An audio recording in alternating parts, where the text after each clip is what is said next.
Oh, I have a bit of a sore throat. Maybe I should treat it with some heroin.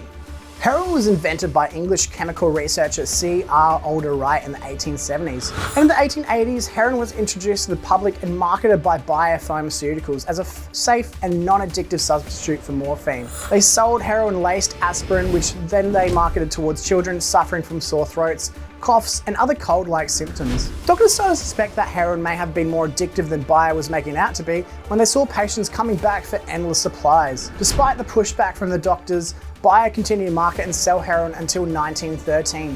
Just over a decade later, the FDA banned heroin altogether.